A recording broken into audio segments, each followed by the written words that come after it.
नमस्कार, बहुत स्वागत है आप सभी का बजट महोत्सव में। मैं हूं आपके साथ श्वेता मिश्रा अवस्थी। राजस्थान पर्यटन का हब है। देश विदेश से लाखों सैलानी हर साल राजस्थान का रुख करते हैं। राजस्थान की संस्कृति, विरासत, महल, बावड़ियां और यहाँ का हेरिटेज संरक्षण विश्व में मशहूर है। ऐसे में केंद्र की मोदी सरकार हो या फिर राज्य की भजनलाल सरकार, दोनों सरकारें राजस्थान की विरासत को सहेजने और पर्यटन को बढ़ावा देने की कोशिश करती हैं। पिछले बजट में भजनलाल सरकार ने कई बड़ी घोषणाएं की थी। फिर चाहे बात नई पर्यटन नीति की हो या फिर भारत मंडपम की तर्ज पर राजस्थान मंडपम और काशी की तर्ज पर खाटू श्याम जी का कॉरिडोर बनाने का ऐलान, ये ऐसी घोषणाएं थी जिनका न सिर्फ पर्यटन के विकास पर असर पड़ता है बल्कि पर्यटन से जुड़े लाखों लोगों को रोजगार का साधन भी है। ऐसे में एक बार फिर से सरकार से पर्यटन क्षेत्र के लोगों को उम्मीद इस बात की कि आने वाले बजट में आखिर क्या खास होगा और कौन कौन सी नई घोषणाएं हो सकती हैं जिनसे राजस्थान के पर्यटन में और निखार आए। आज बात इसी खास मुद्दे पर।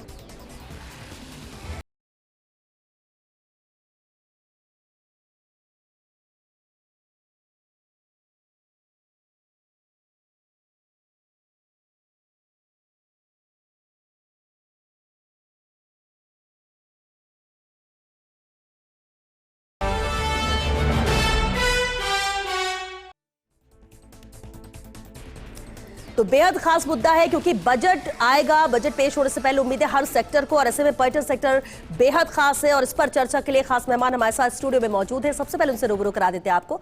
हमारे साथ कुलदीप सिंह चंदेला जी, अध्यक्ष है FSTR से, बहुत स्वागत है कुलदीप जी आपका। हमारे साथ मौजूद है संजय कौशिक जी, संस्थापक है फोर्ट से, बहुत स्वागत है संजय जी आपका भी। साथ ही चर्चा में शामिल हुए हैं गजेंद्र लोनीवाल जी, अध्यक्ष है होटल एसोसिएशन से, बहुत स्वागत है गजेंद्र जी। और हमारे साथ मौजूद है एसोसिएट एडिटर निर्मल तिवारी जी। निर्मल जी आपका भी बहुत स्वागत है। चर्चा की शुरुआत करूं क्योंकि उम्मीदें सबको बहुत ज्यादा है, लेकिन कुलदीप सिंह जी, क्योंकि केंद्र और राज्य दोनों बजट आ रहे हैं, सबसे पहले तो आपसे जानना चाहेंगे कि पर्यटन सेक्टर जिससे रोजगार जुड़ा है, जिससे रेवेन्यू जुड़ा है, जिससे विकास की बात हम जब करते हैं वो भी जुड़ा है, हर चीज है जो पर्यटन के ही इर्द गिर्द घूमती है। ऐसे में केंद्र के बजट से उम्मीद क्या कर रहे हैं आप? सबसे पहले तो फर्स्ट इंडिया का बहुत बहुत धन्यवाद कि आपने आयोजन रखा और चर्चा का विषय बजट के ऊपर रखा है जी। केंद्र का बजट जो 1 फरवरी को आने वाला है, इसमें हमारी ये दरख्वास्त रहेगी सरकार से कि कुछ बिंदु हैं उनके ऊपर बहुत ध्यान देने की ज़रूरत है। इनबाउंड टूरिज्म काफ़ी कम हो गया था, वो धीरे धीरे ग्रेजुअली बढ़ रहा है, बट जिसको प्री कोविड के स्टेज में लाने के लिए बहुत ज़रूरी है कि केंद्र सरकार मार्केटिंग पे बहुत ध्यान दे। और मार्केटिंग के लिए विदेशों में ट्रेवल मार्ट जो होते हैं उसके साथ रोड शोज़ करवाएं और स्टेक होल्डर जो राजस्थान के दूसरे स्टेट्स को उनको वहाँ पे इनवाइट करें, वो जाएँ, जो जा भी रहें। और सबसे बढ़िया बात तो है कि राजस्थान सरकार की जो पहल चल रही है इंटरनेशनल मार्केटिंग, वो भी बड़ी अच्छी है, क्योंकि वो हर इंटरनेशनल मार्केट के अंदर जो भी ट्रेवल मार्ट लगता है उसके अंदर बहुत बड़ा पेविलियन लेते हैं और उसमें कई स्टेक होल्डर्स जा रहे हैं।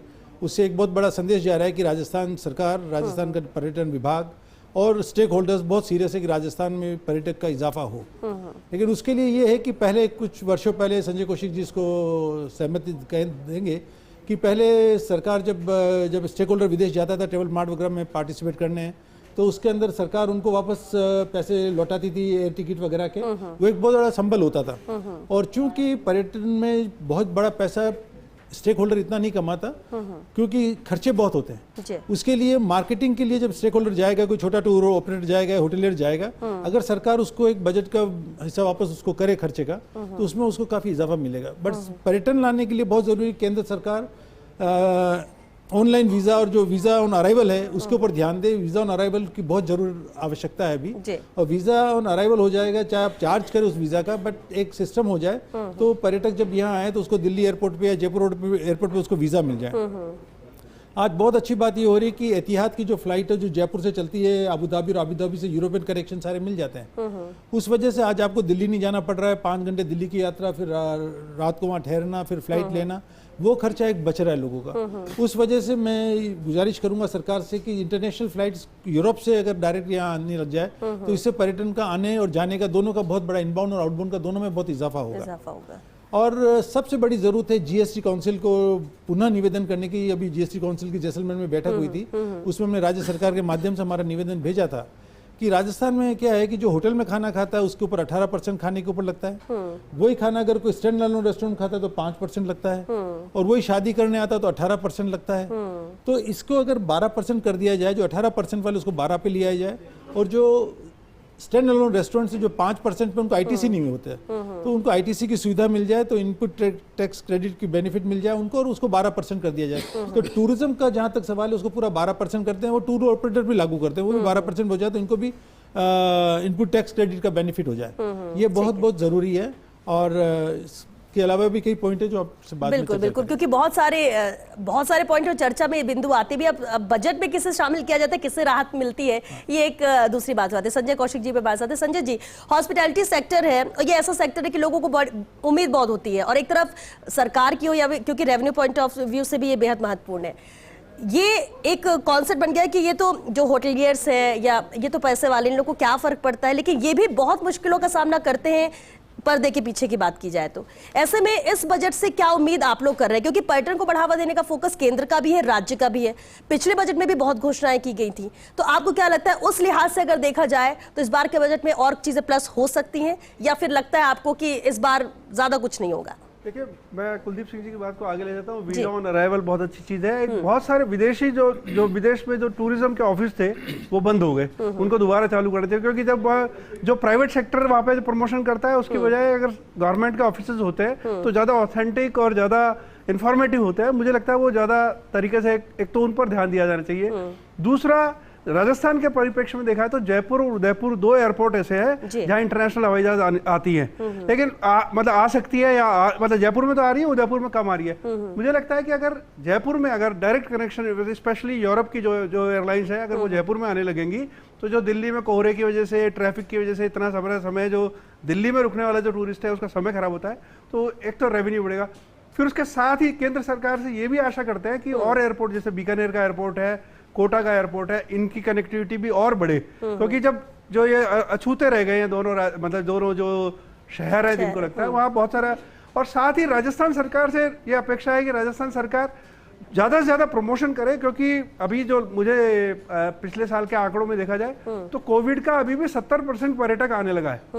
विदेशी की बात कर सकता हूँ, देशी पर्यटकों की आवक जरूर बढ़ी है, लेकिन देशी पर्यटकों का पर पूरा जो पर्यटन है वो उन पर बेस नहीं है। यहाँ के बहुत सारे होटल इंडस्ट्री है, थैंक्स टू वेडिंग या इवेंट इंडस्ट्री, उनकी वजह से चल रहा है। लेकिन मुझे लगता है कि आमूल चूल जो जरूरतें हैं, जीएसटी की बात है, वीजा ऑन अराइवल है, और ये जो फॉरेन में जो टूरिस्ट ऑफिस है वो, और राजस्थान में ये जो 2-3 शहर है जहाँ पर इंटरनेशनल हवाई जहाज है, उनकी कनेक्टिविटी पे बहुत जोर देने की बहुत जरूरत है मेरे को। बिल्कुल, और क्योंकि हमारे साथ गजेंद्र लोनीवाल जी, गजेंद्र जी, डेस्टिनेशन वेडिंग का जिस तरह से क्रेज हो, उसमें फर्स्ट प्रायोरिटी पूरे देश में अगर मानी जाए तो राजस्थान में होती है, जयपुर है, उदयपुर है, बड़े बड़े स्टार्स आते हैं।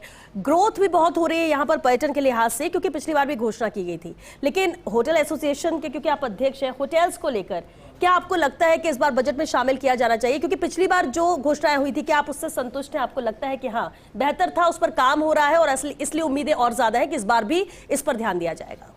बजट जो आता है बहुत अच्छा आता है, इसमें कोई डाउट नहीं है। पर जहाँ बजट के अलावा और भी कई समस्या है बजट क्लास होटलों की, कि इनकी जो लैंड यूज कन्वर्जन आज तक नहीं किया। पिछले 3-2 सरकारें चेंज हो गई। अगर लैंड यूज चेंज करते तो आज की तारीख में राजस्थान के अंदर कम से कम 10,000 होटलें हैं, और आज लैंड यूज अगर चेंज कर देते हैं उससे ये फायदा होता है सबसे बड़ा कि वो कन्वर्जन हो गया तो उसको बैंक से फैसिलिटी मिलेगी, तो वो अपडेट करेंगे। जब अपडेट वो करेंगे बहुत अच्छे तरीके से, जिससे जो गेस्ट आ रहा है, जो टूरिस्ट आ रहा है, वो हैप्पी होके जाएगा तो वो रिपीट होगा तो अर्निंग बढ़ेगी। आज ही होटल एसोसिएशन पिछले 40 साल से हमारा होटल एसोसिएशन है, और हम गुहार करते करते सरकार से हर, चाहे कांग्रेस की आई, बीजेपी की आई, हम सबसे रिक्वेस्ट करते हैं भाई, कोई सुनता नहीं है। और जब बजट का, अच्छा जो टूरिस्ट आ रहा है 5 स्टार में, 4 स्टार में या 3 स्टार या अदर्स में कितना % रुकता है? जो बजट क्लास होटलें हैं उसमें 80% टूरिस्ट खाली बजट क्लास में आता है। तो जब बजट क्लास की अगर ये ध्यान नहीं देंगे तो कैसे काम चलेगा? तो सबसे पहले जो ये कह रहे थे कोठारी जी का केस है, इसलिए हम नहीं कर सकते। अब तो हाई कोर्ट से एक दिशा निर्देश आ गए कि बजट क्लास होटल, जो जयपुर होटल एसोसिएशन है, इसका लैंड यूज चेंज किया जाए। तो हाई कोर्ट से ये आ गया कि आप 4 वीक के अंदर फाइलें जमा कराएं, और उसको फाइल जमा कराने के बाद 9 महीने के अंदर उसको निस्तारण करे।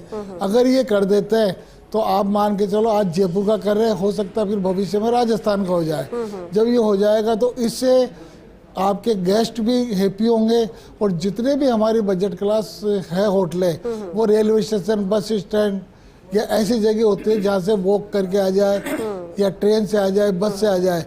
उससे ये बेनिफिट है कि जो वो कस्टमर है वो उसके पास इतना पैसा नहीं है, इतना बजट नहीं है, वो जो कार लेके और जो 10 किलोमीटर 20 किलोमीटर दूर जाए, वो कस्टमर, जैसे कि आज जयपुर राजधानी है तो गवर्नमेंट डिपार्टमेंट में भी जो आते हैं बस से, ट्रेन से आते हैं और वो फटाक से अपना काम करते चल जाते हैं। और जबकि बजट क्लास होटलों की तरफ कोई सरकार ध्यान नहीं दे रही। निवेदन है हमारे मुख्यमंत्री जी को कि वो इस पे विशेष ध्यान दे।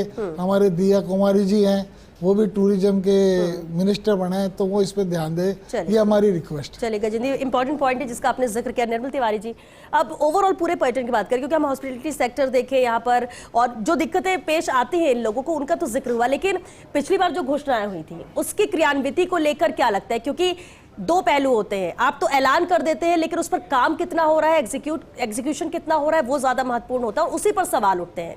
तो क्या आपको लगता है कि पिछले बजट की घोषणाओं पर अमल किया जा रहा है, काम किया जा रहा है? दूसरा अहम सवाल कि पर्यटन के लिहाज से जो सिटीज है, जो चीजें फेमस वही फेमस है, लेकिन बहुत सारी ऐसी सुंदर जगह हैं जो मेन सिटी के आसपास होती है जिसको लेकर पर्यटक को जानकारी नहीं होती।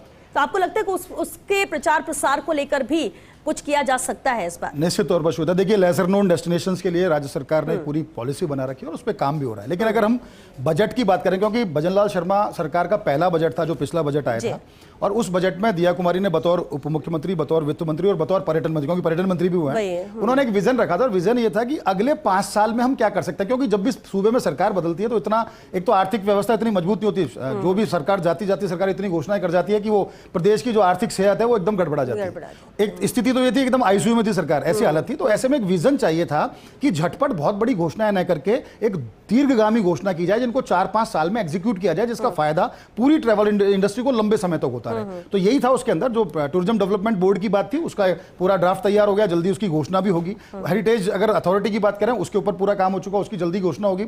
साथ ही साथ उन्होंने ये कहा था कि किस तरह से जितने भी पुराने सर्किट्स हैं या हमारे पास जो भी टूरिज्म के जो भी प्रोडक्ट्स हैं, उन प्रोडक्ट को हम बहुत एक्सप्लोर कर चुके हैं। ये बात सही है, अभी कुलदीप सिंह जी ने भी कहा, संजय भैया ने भी कहा कि प्री कोविड जो स्थिति थी इनबाउंड टूरिस्ट की वो नहीं है, लेकिन वो धीरे धीरे नहीं बल्कि बहुत तेजी से अब बढ़ रही है, क्योंकि इंफ्रास्ट्रक्चर हमने मजबूत किया, कनेक्टिविटी हमारी पहले से सुधरी है, एक पूरा विजन हमारे साथ है कि फ्यूचर में क्या करेंगे। आईफा बहुत बड़ा रोल प्ले करेगा। दिया कुमारी ने जिस तरह का काम आईफा को लेकर किया, निश्चित तौर पर काबिल तारीफ है, क्योंकि जितने भी जो उसमें हीरोज आते हैं, हीरोइंस आते हैं, उनकी इतने लाखों मिलियंस जो फॉलोअर्स होते हैं, निश्चित तौर पर जब वो यहाँ आएंगे एक ट्वीट भी कर देते हैं तो हमारा प्रोडक्ट बिकना शुरू हो जाता है बहुत तेजी से। लेकिन ये बात सही है कि अभी भी कनेक्टिविटी पे काम करना बहुत जरूरी है। हमको टूरिस्ट बढ़ाने थे, हमने टूरिस्ट बहुत बढ़ा लिए। 2022 में 10 करोड़ 87 लाख, 2023 के अंदर 18 करोड़ 7 लाख, इस बार हम 23.5 करोड़ पहुंचे 2024 के अंदर। 23.5 करोड़ को हम उस तरह की सुविधाएं दे सकते हैं नहीं दे सकते, वो बहुत बड़ा एक इशू है, क्योंकि हमने टूरिस्ट बहुत बढ़ा लिया, लेकिन टूरिस्ट को अब सुविधा देना, टूरिस्ट को हमारे यहाँ रोकना बहुत जरूरी होता है। टूरिस्ट जितना रुकेगा उतना पैसा हमको उससे मिलता है, उतना ट्रैवल इंडस्ट्री में पैसा आता है, क्योंकि एक टूरिस्ट आता है तो 13-14 लोग उसके साथ एंगेज होते हैं, छोटे छोटे वेंडर हॉकर से लेकर तमाम तरह के होटेलियर्स की बात करें, रिजॉर्ट मालिक की बात, ट्रैवल एजेंट, टूर ऑपरेटर्स की बात करें, तमाम लोग उसके साथ एंगेज होते हैं, सबको रेवेन्यू मिलता है। तो अब जरूरी क्या है, जैसे इस बार हमने देखा टूरिस्ट, जबरदस्त टूरिस्ट देखने को मिला न्यू ईयर पे, क्रिसमस पे, लेकिन आमेर में लंबा जाम लगता रहा। हालांकि उसके बाद दिया कुमारी ने खुद उसको मॉनिटर किया, रवि जैन को मैं देख रहा हूं वो लगातार दौड़ भाग करते दिखे, और उन्होंने एक सिस्टम भी बनाया कि वन वे कर दिया ट्रैफिक को, लेकिन ये उसका एक सर्वमान्य हल नहीं है और ना ही कह सकते हैं लॉन्ग टर्म में वो चीज चलेगी। तो बहुत जरूरी है कि हमारी जितनी भी धरोहर है जिसको देखने आते हैं उसके आसपास हमको ट्रैफिक जाम से निजात मिले, उसके लिए एक पॉलिसी बनानी होगी। उसके अलावा एक स्मार्ट ट्रैफिकिंग वहां पर शुरू करनी होगी। बफर जोन के अंदर एक हाइजेनिक माहौल भी बनाना पड़ेगा, टूरिस्ट वहां आए तो उसको कम से कम जो बेसिक सुविधाएं वो बहुत ज्यादा अच्छी तरह से मिले। तो पहला जो बजट था श्वेता, उसमें बहुत सारी घोषणाएं कर दी, विजनरी घोषणाएं थी, लंबे समय में पूरी होंगी और लंबे उसके परिणाम भी देर से और लेकिन दुरुस्त परिणाम आएंगे। लेकिन फिलहाल जो अब चूंकि दूसरा बजट है, अब छोटी छोटी बातों पर काम करना होगा। आपको बफर जोन सुधारने होंगे, जितने भी हमारे टूरिस्ट डेस्टिनेशंस हैं, होटेलियर्स के साथ हमने पर्यटन को उद्योग का राज्य सरकार ने दर्जा दिया, बहुत अच्छा उसका हुआ, लेकिन उनको किस तरह से एग्जीक्यूट हो, वीजा ऑन अराइवल बहुत बड़ी बात है। अभी 47 देशों को हम ये सुविधा दे रहे हैं वीजा ऑन अराइवल की, इसको और बढ़ाना होगा। छोटे छोटे कंट्री उनके टूरिस्ट यहाँ पर आए, बहुत जरूरी है। इस बार एक अच्छी बात और करी दिया कुमारी ने, अभी तक ये होता था कि हम ITB Berlin, WTM London, FITUR Madrid, हम ये 3 4 5 ही इस तरह की जो विदेशी मार्ट उसमें जाते थे। लेकिन इस बार हम ब्राजील भी जाएंगे, इस बार हम इस्तांबुल भी जाएंगे, इस बार कुछ और दक्षिण कोरिया की बात करते हैं, जापान में जाटा हमने जाना शुरू किया है। तो जैसे जैसे हम साउथ एशियन कंट्रीज के अंदर, यूरोपियन कंट्रीज के अंदर जैसे जैसे हमारी रीच बढ़ाएंगे, वहां पुराने ऑफिसेज को खोलना बहुत जरूरी है। संजय भैया ने बहुत अच्छी बात की, वहां उनको खोलना बहुत जरूरी है। तो जितना उनको वर्चुअल टूर्स कराए जाएं, हम बताएं कि अभी हमारे क्या क्या हालात हैं, हम एक सुरक्षित प्रदेश है, हमारे यहाँ बहुत अच्छी तरह काम हो रहा है। तो ये बहुत जरूरी है कि हम जितना ज्यादा से ज्यादा विदेश जाएं, विदेश हमारे स्टेक होल्डर्स को लेके जाएं, तमाम होटलियर्स की बात करते हैं, ट्रैवल एजेंट, टूर ऑपरेटर्स की बात करते हैं, तो हमको वो सब करना होगा, तब जाके हम उनका ठहराव यहाँ पर बढ़ा पाएंगे। और एक खास बात इंफ्रास्ट्रक्चर के तौर पर, क्योंकि अभी जिस तरह का अगर हम 23.5 करोड़ टूरिस्ट यहाँ बुला रहे हैं, वो टूरिस्ट क्या करता है, गोल्डन ट्रेन घुमा, दिल्ली से आया, शाम को वापस चला गया, उसको रोकना है, उसको 2-3 दिन रोकना होगा। रोकने के लिए बजट होटलों की संख्या भी बढ़ेगी, उसमें सुविधाएं और बढ़ानी होंगी, सरकार को अपनी तरफ से सब्सिडी देनी है, सब्सिडी दें। पर्यटन इकाई नीति आ गई, इको टूरिज्म पॉलिसी आ जाएगी, जल्दी पर्यटन नीति भी आ रही है, क्योंकि उसका लगभग ड्राफ्ट तैयार, लेकिन इन तमाम बातों पर काम करना होगा। इसलिए इस जो आसन्न बजट है उसमें केंद्र सरकार को भी, चाहे स्वदेश दर्शन 3.0 की बात करें या फिर प्रसाद योजना की बात करें, कृष्णा सर्किट की बात करें, और राज्य सरकार को भी छोटी छोटी बातों पर ध्यान देकर के छोटे छोटे इन्वेस्टमेंट से चीजों को आगे बढ़ानी पड़ेगी, तभी पधारो हमारे देश साकार हो पाएगा। बिल्कुल, क्योंकि बड़ी घोषणा एक दिन में नहीं होती है, उसे लॉन्ग टर्म सोचना पड़ता है, देखना पड़ता है। कुलदीप जी, एक अहम सवाल है, बिल्कुल अहम जिक्र किया निर्मल जी ने, जब इस बार हुआ हमने टूरिस्ट को तो हम लेकर आ गए हैं, लेकिन क्या उनको वो हम सर्विस, बेस्ट सर्विस दे पा रहे हैं? जिस तरह से ट्रैफिक के हालात है, जैसे मुश्किल, क्योंकि आप कुछ भी बेहतर करो, जितना भी प्रचार कर लो, लेकिन माउथ पब्लिसिटी जितना काम करती है उतना कोई दूसरा नहीं करता। इस लिहाज से आपको क्या लगता है? देखिए, जैसे निर्मल जी ने बहुत ही विस्तार में बताया है और इनकी जो नॉलेज है वो काबिल तारीफ है टूरिज्म के ऊपर, और आपने वाइल्ड लाइफ के ऊपर बहुत काम किया है। और जो आपने बात करी है इंफ्रास्ट्रक्चर, तो इंफ्रास्ट्रक्चर को डेवलप करना बहुत ज़रूरी है। जो ट्रैफिक प्रॉब्लम है, जयपुर ही नहीं, उदयपुर, जोधपुर, हर जगह ट्रैफिक प्रॉब्लम होने लगी है। तो ट्रैफिक के ऊपर एक ट्रैफिक मैनेजमेंट की एक कमेटी होनी चाहिए और इसके ऊपर स्टडी होनी चाहिए। मैं एक परिवार से मिला था, उनकी बच्ची वहाँ पढ़ती है एम्स्टर्डम में, और मैंने उनसे पूछा क्या करती हो, तो वो ट्रैफिक मैनेजमेंट पे मास्टर्स कर रही है। तो जो ये बच्चे ट्रैफिक मैनेजमेंट पे मास्टर्स कर रहे हैं विदेशों में वगैरह, इनको बुलाना चाहिए, इनसे बैठ के राय मशवरा करनी चाहिए और इनसे भी राय लेनी चाहिए। और ट्रैफिक का कंट्रोल बहुत आवश्यक है, जहाँ फ्लाईओवर्स बनाने हैं, जहाँ टनल्स बनाइए आप। और इंफ्रास्ट्रक्चर जो रोड्स का है वो बहुत सुधर गया है। बहुत बहुत धन्यवाद गडकरी साहब को और मोदी साहब को कि उन्होंने इतना बढ़िया रोड इंफ्रास्ट्रक्चर बना दिया है। ट्रेन्स का हो गया है, बट जो वंदे भारत ट्रेन है फॉर एग्जांपल, जो इतने टूरिस्ट लेके आती है, बहुत अच्छी ट्रेन है वो, लेकिन वो ट्रेन पहले सप्ताह में 6 बार चलती थी, उदयपुर जयपुर के बीच में वो 3 बार हो गई है। उसको पुनः 6 बार किया जाए। आगरा की है, उसको भी 6 बार किया जाए। ये ट्रेन बढ़ेंगी तो पर्यटन में भी इजाफा होगा, बहुत जरूरी है। बिल्कुल, ये दोनों ही जरूरी है। बिल्कुल, हमारे साथ एक और खास मेहमान जुड़ चुके हैं, उनसे भी रूबरू करा देते हैं। हमारे साथ सुरेंद्र सिंह शाहपुरा जी है, वाइस प्रेसिडेंट है FSTR से। बहुत स्वागत है सुरेंद्र जी आपका। सुरेंद्र जी, हम पर्यटन को लेकर जब बात करते हैं, कई बार चर्चा भी हो चुकी है, या पर्यटन को लेकर कमियों को लेकर या बेहतर करने को लेकर, जो बजट पेश होता है उससे उम्मीद बहुत ज्यादा होती है। आपको क्या लगता है कि इस बार के बजट में राजस्थान को और आगे ले, राजस्थान के पर्यटन को आगे ले जाने के लिए क्या होना चाहिए? हालांकि कई पॉइंट्स तो यहाँ पर चर्चा के दौरान सामने आए, लेकिन आपके नजर में क्या हो सकता है? क्योंकि बड़ी बात है कि जब कोई सरकार आती, पहला बजट शानदार होता है, चुनावी साल होता है, उसमें बहुत कुछ दिया जाता है, लेकिन अभी सरकार पर भी कोई प्रेशर नहीं है। अभी ये बजट ऐसा है जिसमें हो सकता है कड़वी घूंट भी पीनी पड़ सके, हो सकता है कि बहुत ज्यादा उम्मीद की जाए वो पूरी ना हो। धन्यवाद श्वेता जी। मैं शुरुआत यहाँ से करना चाहूँगा कि जो पहले का बजट था वो एक इंटरिम बजट था। पूर्ण बजट आपका पहली बार आ रहा है। राज्य सरकार की अगर अपन बात करें तो राज्य सरकार के जो मंसूबे हैं वो स्पष्ट हैं। राज्य सरकार ने अपने पहले ही साल में राइजिंग राजस्थान यहाँ पे करके उन्होंने अपना विजन बता दिया है। ये वो चाहते तो वो आखिरी साल में भी कर सकते थे, मगर पहले ही साल में करने का मतलब है कि उन्होंने ये चैलेंज लिया है और उसका उनको उत्तरदायी रखना पड़ेगा। इससे ज्यादा मैं ये चाहूंगा कि जो केंद्र सरकार से हमारे को बजट से जो अपेक्षाएं हैं वो बहुत जरूरी है। सबसे पहले तो जो हमारा रेपो रेट है जो आज 6.5% है, कोविड के पहले ये 4.5% था। इसमें रेक्टिफिकेशन की जरूरत है, कारण कि जितने भी निवेशक हैं जिन्होंने लोन ले रखे हैं उनकी जो रेट ऑफ इंटरेस्ट है इस पे भारी इसका प्रभाव पड़ेगा। तो एक तो RBI से हमारा रिक्वेस्ट है कि इस रेपो रेट को दोबारा से जांच किया जाए। MSME सेक्टर को पिछले केंद्र सरकार के बजट में भी बहुत महत्वपूर्ण स्थान दिया गया है। MSME सेक्टर के साथ में RBI गाइडलाइंस के द्वारा जो NBFC और बैंक हैं उनका जो व्यवहार है वो इतना क्लियर कट नहीं है, उसमें काफ़ी भ्रांतियां हैं जिसको कि ठीक करने की आवश्यकता है। क्योंकि जितना भी हमारे निवेशक हैं वो बैंक और NBFC से फाइनेंस लेते हैं, और जो फोरक्लोजर चार्जेस हैं RBI के गाइडलाइंस के बाद में भी आज के तारीख में NBFC और बैंक्स फोरक्लोजर चार्जेस हमारे स्टेक होल्डर से ले रहे हैं, वो बिल्कुल गलत है। तीसरी बात यहाँ पे मैं ये हाईलाइट करना चाहूंगा कि जितने भी ऑनलाइन पोर्टल्स हैं जो कि विदेश में विराजमान हैं, उनके ऊपर जो टैक्स का दायित्व बनता है किसी ना किसी प्रकार से वो इससे बच रहे हैं, और जो हिंदुस्तान के अंदर जो उनको सर्विस प्रोवाइडर्स हैं उनको उनका रिवर्स कैलकुलेशन मैकेनिज्म के अंदर टैक्स देना पड़ रहा है, जो कि आगे जाके इस देश के टैक्स के ऊपर एक तरीके की हानि है। चौथी बात मैं यहाँ कहना चाहूंगा कि पर्यटन से रिलेटेड हमारे ट्रैवल एजेंट और जितने भी ट्रांसपोर्टर्स हैं और होटलियर्स हैं, इनको सर्व फ्रॉम एक्सपोर्ट इंपोर्ट से हमारे को ड्यूटी स्क्रिप्ट मिला करती थी। कोविड से पहले ये ड्यूटी स्क्रिप्ट 5% से 7% हुआ करती थी जी। मगर वित्तीय वर्ष 2020-21 के अंदर इसको रिवोक कर लिया गया। मेरा पुनः निवेदन है कि केंद्र सरकार इसको वापस लागू करे, जिससे कि इनबाउंड टूरिज्म पर इस पर बहुत बड़ा इफेक्ट पड़ेगा। जब आप ड्यूटी स्क्रिप्ट किसी को देते हैं जो यहाँ पे हिंदुस्तान में व्यवसाय कर रहा है, उसके लिए कि वो इंसेंटिव है। और इसके साथ साथ मैं वैट रिफंड की भी बात करूंगा। पिछले बजट के टाइम में भी हमने रिक्वेस्ट करा था कि जितने भी विदेशी ट्रैवलर हैं जो हमारे देश में आ रहे हैं अन्य देशों के तहत पर, उनको भी उनके टैक्स का रिफंड जाने से पहले ई कॉमर्स के द्वारा मिलना चाहिए।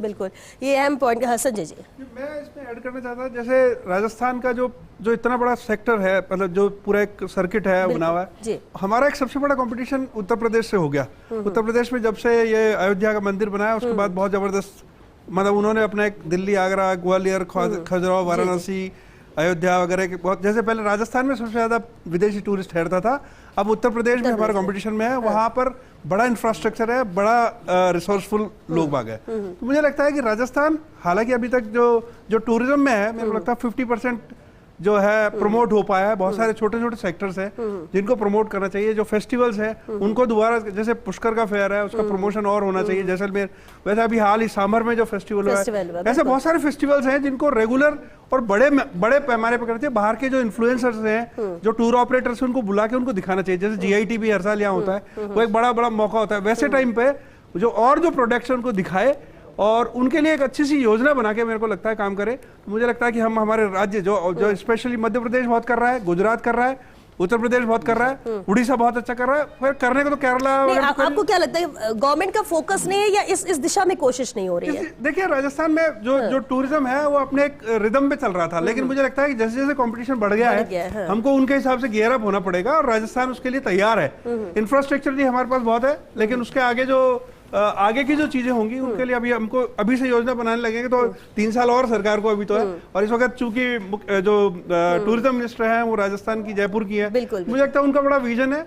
और मुझे लगता है कि उनका हमको बड़ा आशा है कि जो राजस्थान का जो बजट होगा वो और केंद्र का, क्योंकि डबल इंजन सरकार है, कुछ अच्छा होने वाला है। बिल्कुल, गवर्नमेंट जब विजनरी हो तो उम्मीद भी इसलिए होती है, और ये सब चीजें एक दिन में नहीं होने वाली, लेकिन हाँ लॉन्ग टर्म भी प्लानिंग वैसी की जाए जैसे कि आपने कहा। और बेहद अहम बात आपने कही कि कंपटीशन यहाँ पर है, अगर किसी दूसरे स्टेट पे कुछ बेहतर हो रहा है तो हम भी उससे क्यों ना वो आइडियाज ले और बेहतर राजस्थान को लेकर भी करें। राहुल जी, क्या कहेंगे इस बजट पर, बजट की उम्मीदों को लेकर? देखिए, केंद्रीय सरकार और राज्य सरकार दोनों ही काफ़ी प्रयत्न कर रहे हैं पर्यटन के क्षेत्र में बढ़ाने के लिए, और राजस्थान के लिए तो बहुत बड़ा अवसर है कि डबल इंजन सरकार से लाभ मिल सके। लेकिन निश्चित तौर पे जो भी प्रयास किए जा रहे हैं वो अभी नाकाफ़ी हैं, और इसमें मैं सुरेंद्र सिंह जी शाहपुरा साहब की बात भी आगे बढ़ाता हूँ कि केंद्र सरकार और राज्य सरकार से बजट में ये भी उम्मीद है कि जो पुराने होटल है उनके जो रेंट चल रहे हैं, उनके लोन्स हैं, उसके ब्याज पे सब्सिडी दी जाए, क्योंकि हम आगे बढ़ते जाएंगे और पुराने वालों को साथ नहीं ले पाएंगे तो वो जर्जर स्थिति में आ जाएंगे, ना वो अपग्रेड कर पाएंगे। दूसरी चीज़, जो इंफ्रास्ट्रक्चर है उस पर बहुत बड़ा ध्यान देने की ज़रूरत है। मैं आपके माध्यम से भी, ये पता नहीं जानकारी विभागों को है या नहीं है, आज पुष्कर है, खाटू श्याम जी है, और भी कई क्षेत्र है। आपको जान के बड़ा ताजुब होगा कि पुष्कर के लिए राजस्थान रोडवेज एक भी AC बस नहीं ऑपरेट करता। तो इस तरह का इंफ्रास्ट्रक्चर, आज जो पर्यटक आएगा वो निजी साधनों पे डिपेंडेंट है। आज विदेशी पर्यटक की हम बात करते हैं तो वो अभी भी जो कोविड समय से पहले उसके स्तर पे नहीं आ पाया है।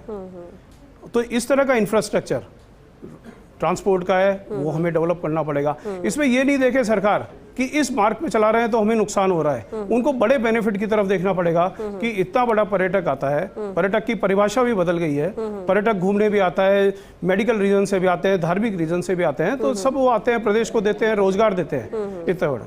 दूसरा, जो काफ़ी विदेशी पर्यटकों के बारे में चर्चा हो रही है, उसमें निश्चित रूप से भारत का एक दुष्प्रचार इस मामले में हो रहा है कि यहाँ की वीज़ा फीस ज़्यादा है, यहाँ पे आना महंगा है। तो हमें वीज़ा फीस के बारे में केंद्र सरकार को दोबारा सोचना पड़ेगा, जिससे आज वीज़ा फीस जिस मात्रा में आती है उसके मुकाबले जो पर्यटक विदेशी आता है वो उसके मुकाबले कई गुना यहाँ खर्च करके जाता है। तो जो रोजगार है उसको सबको मिलता है, प्रत्यक्ष रूप से सबको मिलता है, सरकार को राजस्व का लाभ होता है। चलिए, बिल्कुल आपने भी सरकार की नजर भी इस पर पड़े और इस पर भी कुछ फैसला हो, ये आप उम्मीद कर रहे हैं अहम बिंदु, क्योंकि वक्त भी खत्म हो रहा है। कुलदीप जी कमेंट चाहेंगे?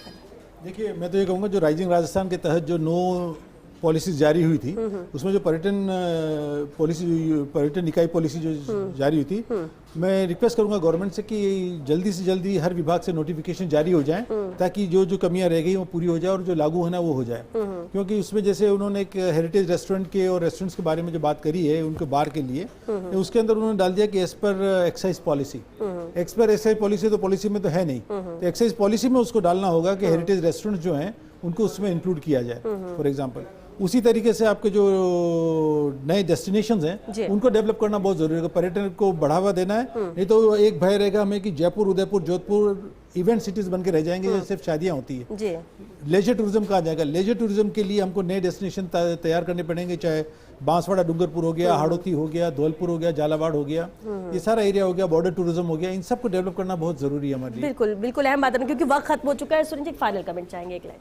मैं सबसे पहले ये रिक्वेस्ट करना चाहूँगा केंद्र बजट के लिए कि होटल व्यवसायी जो बिल्डिंग बनाते हैं उसके ऊपर हमारे को आज के तारीख में जो भी हम मटेरियल परचेस करते हैं, सबसे बड़ा इन्वेस्टमेंट हमारा बिल्डिंग में होता है, उस पर हमारे को इनपुट क्रेडिट नहीं मिलता है, वो हमें मिलना चाहिए।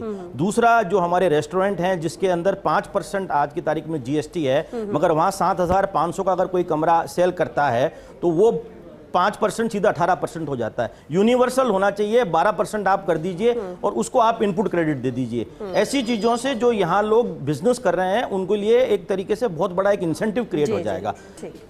चलिए, क्योंकि वक्त खत्म हो चुका, बहुत शुक्रिया आप सभी का इस चर्चा में शामिल होने के लिए।